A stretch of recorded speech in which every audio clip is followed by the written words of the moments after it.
ఉద్యోగులకేమో PRC ఇస్తామన్నారు అధ్యక్ష. గతంలో జగన్మోహన్ రెడ్డి గారు వేసిన పిఆర్సీ కమిషన్ చైర్మన్ ఏమో బెదిరించి రాజీనామా చేయించారు అధ్యక్ష.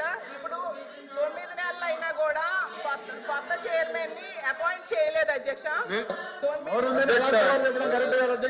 అధ్యక్ష చైర్మన్లు బెదిరిస్తాయంట అధ్యక్ష. ఎక్కడ బెదిరించా?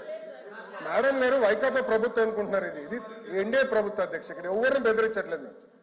చట్టపరంగా ఏందో చేస్తాం.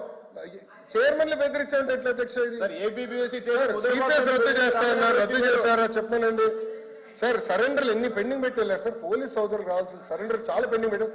మన ప్రభుత్వ అధికారులకు వచ్చిన సరెండర్ మనం 1 సరెండర్ క్లియర్ చేస్తాం సార్. బ్యాలెన్స్ కూడా క్లియర్ చేస్తాం సార్. జీతాలు సకాలంగా 1వ తారీఖు నాడు చెల్లిస్తున్నాం. ఏం చేస్తున్నాం? సింపుల్ గా ఇట్లా చైర్మన్లు బెదిరించారంటే మీరు ఒప్పుకుంటే ఎట్లా అధ్యక్ష? ఇది దయచేసి అర్థం చేయండి అధ్యక్ష. ఎన్ని రికార్డు నుంచి తొలగించాలి అధ్యక్ష. చైర్మన్లు బెదిరించాం, ఇది కరెక్ట్ కాదు అధ్యక్ష. దయచేసి అర్థం చేసి కోరుతున్నాం. 9 నెలల్లో కాంట్రాక్ట్ ఉద్యోగులు, అవుట్ సోర్సింగ్ ఉద్యోగులు రోడ్డెక్కే పరిస్థితి అయితే వచ్చింది అధ్యక్ష. వీటన్నిటి మీద కూడా గవర్నర్ గారు అయితే తన ప్రసంగంలో చెప్పలేదు అధ్యక్ష. అలాగే చంద్రబాబు నాయుడు గారు, పవన్ కళ్యాణ్ గారు వీళ్ళు లేకపోతే మోడీ గారు ప్రభుత్వమే ఉండదు అనేసి పెద్దలందరూ చెప్తూ ఉంటారు అధ్యక్ష. అంటే చాలా మంచి అవకాశం. నేను ఒప్పుకోవట్లేదు.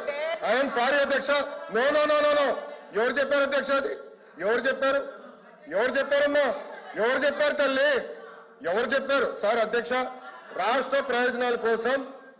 ప్రయోజనాల కోసం అన్కండిషనల్ గా ఇటు చంద్రబాబు నాయుడు గారు కానీ అటు పవన్ కళ్యాణ్ గారు కానీ ఇద్దరు నాయకులు కలిసికట్టుగా ఇండియాకి సపోర్ట్ చేశారు.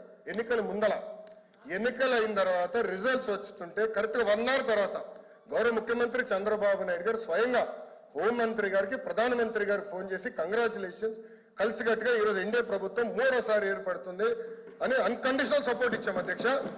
మేము పదవులు అడగలేదు అధ్యక్ష. రాష్ట్రానికి నిధులు ఇవ్వండి, రాష్ట్రాన్ని కాపాడండి. దివాలా ఎత్తేసింది, చాలా ఆర్థిక ఇబ్బందులు ఉంది, గత ప్రభుత్వం చేతకంతనం వల్ల ఇబ్బంది పడుతున్నాం, మీరు ఆదుకోండి అని చెప్తే రైల్వే జోన్ తీసుకొచ్చా అధ్యక్ష. విశాఖ ఉక్కుని కాపాడా అధ్యక్ష. చివరి అమరావతిని నిధులకి తీసుకొచ్చా అధ్యక్ష. పోలవరంకి నిధులు తీసుకొచ్చా అధ్యక్ష. అది ఈ రోజు మన ప్రభుత్వానికి ఉన్న చిత్తశుద్ధి అధ్యక్ష. మేము ఎక్కడ చెప్పలేదు అధ్యక్ష. దయచేసి మేడం గారు వస్తే విడ్రా దట్ పాయింట్. మేము ఒప్పుకోవట్లేదు అధ్యక్ష. అది మటుకు ఏదో మేము సపోర్ట్ చేయకపోతే మేము ఎక్కడో చెప్పినట్లు ఇది సత్యదూరం అధ్యక్ష. మేడం గారు వస్తే విడ్రా దట్ పాయింట్ అధ్యక్ష. ఇది చాలా సీరియస్ గా మేము తీసుకుంటాం అధ్యక్ష.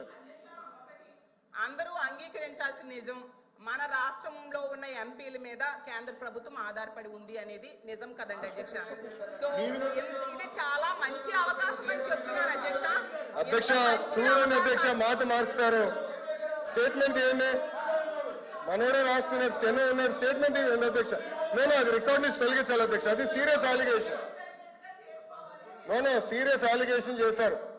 మేడం గారు మా పైన ఆరోపణలు చేస్తున్నారు. నేను ఎక్కడో స్టేట్మెంట్ ఇచ్చినట్టు మాట్లాడినట్టు ఉంది, లేదా తెలుగుదేశం పార్టీ సభ్యులు ఏదో స్టేట్మెంట్ ఇచ్చినట్టు మాట్లాడారు. కరెక్ట్ కాదు అధ్యక్ష. నో మేడం గారు వస్తే విడ్రా దట్ అధ్యక్ష. చాలా స్పష్టంగా అధ్యక్ష మేడం గారు ఏమన్నారంటే మేము ఎక్కడో స్టేట్మెంట్ ఇచ్చినట్టు, మా పైన కేంద్ర ప్రభుత్వం ఆధారపడి ఉంది అని వక్రీకరిస్తూ మేడం గారు స్టేట్మెంట్ ఇచ్చారు అధ్యక్ష. నేను మళ్ళీ చెప్తున్నా, అన్కండిషనల్ సపోర్ట్ చేశాం, రాష్ట్ర ప్రయోజనాల కోసం చేశాం. గత 9 నెలలు పూర్తి చేయలేదు సార్. మీరేమన్నారు అధ్యక్ష? ఒక్క నిమిషం. మీ నాయకులు ఏమన్నారు అధ్యక్ష? పులివెందుల ఎమ్మెల్యే ఏమన్నారు? గతంలో మెడలో ఉంచి ప్రత్యేక హోదా తెస్తాడు. ఏమైంది? మెడలో ఉంచి ప్రత్యేక హోదా తెస్తానని ఆనాడు చెప్పారో చెప్పలేదా? అన్ని బిల్స్ మీరు 5 సంవత్సరాలు సపోర్ట్ చేశారు. ఏమైంది? ప్రత్యేక హోదా తీసుకురాలేదు. మేము మళ్ళీ చెప్తున్నాం తెలుగుదేశం పార్టీ జనసేన సభ్యులు కూడా ఉన్నారు. తెలుగుదేశం పార్టీ జనసేన 2 పార్టీలు కలిసి అన్కండిషనల్ గా ఇండియన్ మేము సపోర్ట్ చేశాం. ఎన్నికల ముందర కూడా చెప్పాం ప్రజలకి. నేను చెప్పాను అధ్యక్ష. ఒక్క నిమిషం సార్, మేము 2 ఏళ్ళ ఒక్క నిమిషం 24 ఎన్నికల్లో ఏం చెప్పాం? డబుల్ ఇంజిన్ సర్కార్ అని చెప్పాం. డబుల్ ఇంజిన్ సర్కార్ ఇప్పుడు వచ్చింది. కేంద్రం రాష్ట్రం ఒకే ప్రభుత్వం ఉంది. రైల్వే జోన్ ఎవరు కాపాడారా? నేను కాపాడాం. విశాఖకు మీరు పెద్ద మాటలు మాట్లాడుతున్నారు. 13,000 కోట్లు చంద్రబాబు గారు పైన నాయకత్వం మేము తీసుకొచ్చాం అధ్యక్ష. 13,000 కోట్లు తీసుకొచ్చాం. మీ ఉత్తరాంధ్ర ఎమ్మెల్సీలు మాట్లాడమనండి. మీరేం చేశారు 5 సంవత్సరాలు? రెడ్డి గారు ఏం చేశారు మీరు 5 సంవత్సరాలు అడుగుతున్నా. అమరావతి నిధులు ఎవరు తీసుకొచ్చారు? మేము తీసుకొచ్చాం. పోలవరం గాలికి వదిలేశారు మీరు. బుల్లెట్ దిగినా అని మీ మంత్రి గారు అడిగారు. ఏమేమైనా పెద్ద మాట్లాడతారు. పోలవరం నిధులు తీసుకొచ్చారు. 6.5 ప్యాకేజ్ కి మొన్న 1000 కోట్లు రిలీజ్ చేశాం. నో అధ్యక్ష, ఐఎమ్ ప్రొటెస్టింగ్. మేడం గారు has to withdraw that statement. ఇది కరెక్ట్ కాదు అధ్యక్ష. I'm sorry. ఓకే, సభ్యులు ఉన్నారని చెప్పొచ్చు, ఐ హావ్ నో ప్రాబ్లం. కానీ ఏదో మేము వాళ్ళని థ్రెటన్ చేస్తున్నట్టు ఏదో మా పైన ఆధారపడే పదం వాడతాం కరెక్ట్ కాదు అధ్యక్ష. మేము ఏనాడో అనలేదు. మా సపోర్ట్ అన్కండిషనల్. రాష్ట్ర ప్రయోజనాల కోసం కేంద్ర ప్రభుత్వాన్ని మేము సపోర్ట్ చేస్తున్నాం. అది చాలా క్లారిటీగా ఉంది అధ్యక్ష. కానీ దయచేసి అది మటుకు రికార్డు తొలగించాలి అధ్యక్ష. రికార్డులు పరిశీలించి చూద్దాం.